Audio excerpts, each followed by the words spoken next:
simulation d'une partie du jeu de mots Crazy Game en 18 actes. Acte 1. Le joueur 1 et le joueur 2 se font face. Acte 2. Les joueurs 1 et 2 déterminent le contexte de la partie encore appelé dans notre jargon domaine de définition. Acte 3. Les joueurs 1 et 2 choisissent respectivement leur partie de prédilection et de coalition parmi les 16 représentés. Notons qu'une formation politique de prédilection est représentée par une carte qui porte le nom ou l'effigie de la formation politique à laquelle un joueur ou une joueuse appartient, ou à laquelle ils ou elles voudraient appartenir. Alors qu'une formation de coalition au pouvoir est une formation avec laquelle on pourrait former une coalition politique pour la gestion du pouvoir d'État, mais seulement dans le cas où on n'aurait pas gagné les élections avec sa formation de prédilection. Acte 4. Le joueur 1 prend la boîte de Pandore dans laquelle il introduit au moins 16 pions avant de les mélanger et de les renverser à côté de la nasse qui contient les 16 cellules vides. Acte 5. Les joueurs 1 et 2 extraient ensemble les pions ayant atterri sur la face et les introduisent systématiquement dans les cellules de la nasse non encore occupées, tout en prenant soin de respecter l'ordre du domaine de définition. Acte 6. Les joueurs 1 et 2 extraient ensuite les pions ayant atterri sur le dos. Ces derniers sont introduits dans les cellules non occupées. Lors de leur introduction, les joueurs prennent soin de ne pas les retourner. Acte 7. Le joueur 1 prend en main pour une partie de jeu classique les 4 principales cartes d'orientation stratégique, notamment celles représentant les mouvements politiques de la gauche, et celles incarnant les courants politiques de la droite, mais aussi celles représentant la chambre haute, et celles représentant la chambre basse, qui sont clairement à dissocier de celles incarnant clairement les tendances radicales ou centristes. À cette étape, le joueur 1, qui a le premier la main, bat les cartes d'orientation stratégique, ou les mélange avant de les dévoiler l'une après l'autre. Précisons au passage que les cartes d'orientation stratégique permettent de déterminer la stratégie électorale de chaque joueur pendant une partie. Acte 8. Dans cet acte, le joueur 1 bat les 16 cartes politiques en prenant soin de bien les mélanger. Acte 9. Le joueur 1 tire les 4 premières cartes politiques au hasard qu'il dévoile. Il les positionne par la suite dans l'ordre de tirage, au sein des 4 cellules numérotées, qui sont imprimées sur la plateforme du jeu de son côté. Acte 10. Le joueur 1, qui a toujours la main, prend la pièce du jeu appelée règle de conduite. Notons que cette pièce du jeu Démocraxis permet de mettre en évidence ce que nous appelons une tactique politique. Acte 11. Le joueur 1 applique sa tactique sur le terrain politique, afin de recueillir les voix destinées aux 4 premières cartes préalablement positionnées dans les cellules numérotées de son côté. Le principe de recueillement des voix pour le joueur 1 consiste à faire correspondre un pion, qui contient un certain nombre de voix, à une carte politique préalablement positionnée dans les cellules numérotées, de 1 à 4 notamment du côté du joueur 1, dans un premier temps. Acte 12.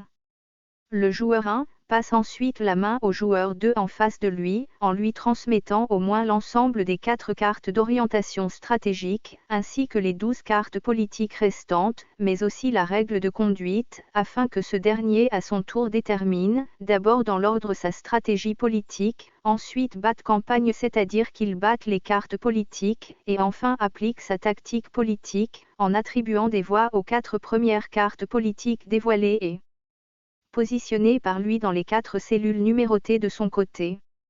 Rappelons que le joueur 2, à cette étape de la partie comme son adversaire avant lui, doit prendre soin de respecter le principe du jeu de mots Craxis, qui veut que pour une carte politique positionnée au sein d'une cellule numérotée de 1 à 4, nous avons un pion dans la nasse qui lui correspond.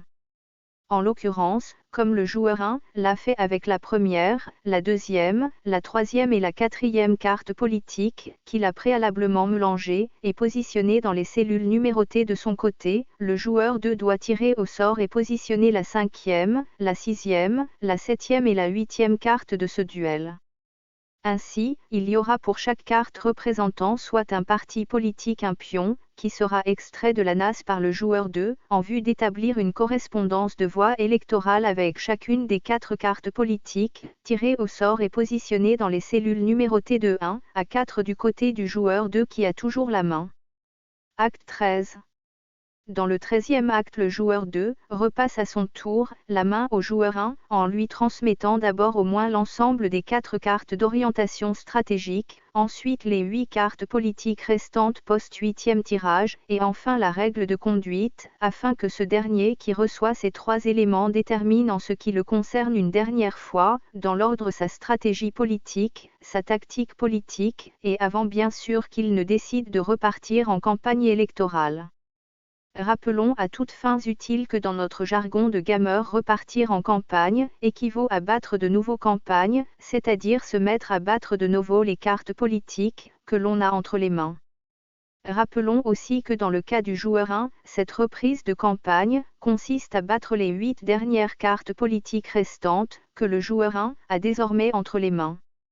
Rappelons aussi que l'attribution des voix à cette étape-là dépend stratégiquement des 8 pions qui sont encore présents dans la NAS et tactiquement du 3e niveau de la règle de conduite, qui permet en principe d'attribuer des voix à 4 des 8 cartes politiques restantes, précisément la 9e, la 10e, la 11e et la 12e carte, tirées lors de cette partie. Notons que la 9e, 10e, 11e et 12e cartes tirées, qui ont été dévoilées par le joueur 1, seront positionnées par ce dernier, au-dessus des 4 cartes déjà présentes dans les cellules numérotées, et se trouvant à cette étape toujours du côté du joueur 1. Acte 14. Le joueur 1 passe une dernière fois la main au joueur 2, en lui donnant respectivement au moins les 4 cartes d'orientation stratégique, les 4 cartes politiques restantes, mais également la règle de conduite.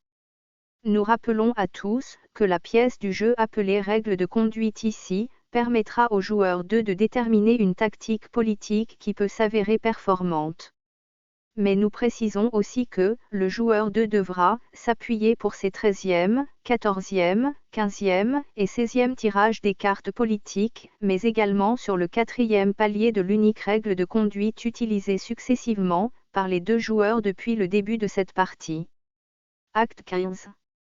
Une fois les 4 derniers pions sortis de la NAS et les voix attribuées à la dernière série des cartes politiques, le joueur 1 et le joueur 2 passent ensemble à l'étape de la compilation des résultats, en transférant chacune des 16 cartes politiques, regroupées uniformément 4 par 4, et placées soigneusement dans les urnes destinées à accueillir chacun des 4 partis politiques représentés en course pour cette élection nationale.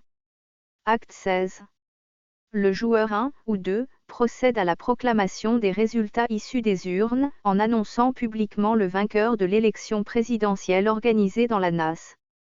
Par exemple, le joueur 1 ou le joueur 2 proclame le nom du parti politique réel ou fictif, qui a remporté les élections présidentielles au sein de la NAS ou la nation, et le nom du candidat élu au suffrage universel, qui sera destiné à être investi publiquement, pour la version du pays démocratique de notre choix. Acte 17.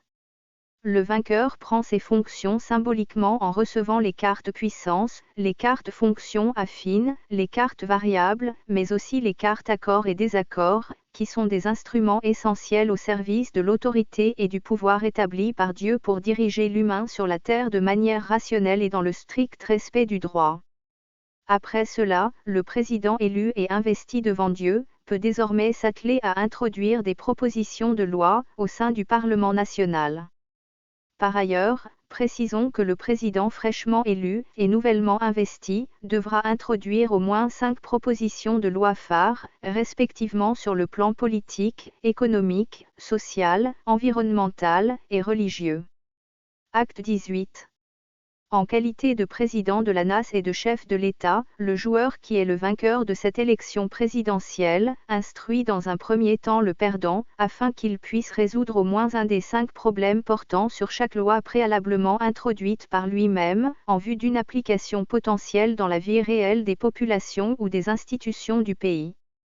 Si celui qui a été nommé est instruit à l'image d'un membre du gouvernement, d'un fonctionnaire public, ou d'un cadre du privé qui serait mis au service d'un président de la République ou d'un chef de l'État élu et investi, tarde à résoudre le problème posé, ou se retrouve dans l'incapacité assumée de le résoudre dans le délai imparti, ce dernier peut être déclaré comme techniquement incompétent. Ainsi, il reviendra alors, au président de la République, chef de l'État, de résoudre lui-même les 5 problèmes, qui se présentent bien évidemment sous la forme d'une équation à résoudre. Aussi, le vainqueur ou le président qui jouit de toute son autorité et son pouvoir pourra alors tenter de résoudre le problème lui-même, avant de rendre publique la nature de sa proposition de loi. Mais à côté de ça, le président, chef de l'État qui porte le projet de loi, devra également expliquer à l'auditoire les bienfaits de ces 5 propositions de loi, afin de gagner en crédibilité. Nota bene. Une proposition de loi rendue publique et non contestée vaut 1 point. 5 points donnent droit à un accord. Un accord dans le jeu Democracy Game est représenté par une des 8 cartes accords. Elles sont en même temps que les 16 cartes des accords, partagées à chaque joueur au début de chaque partie du jeu Democracy Game universel.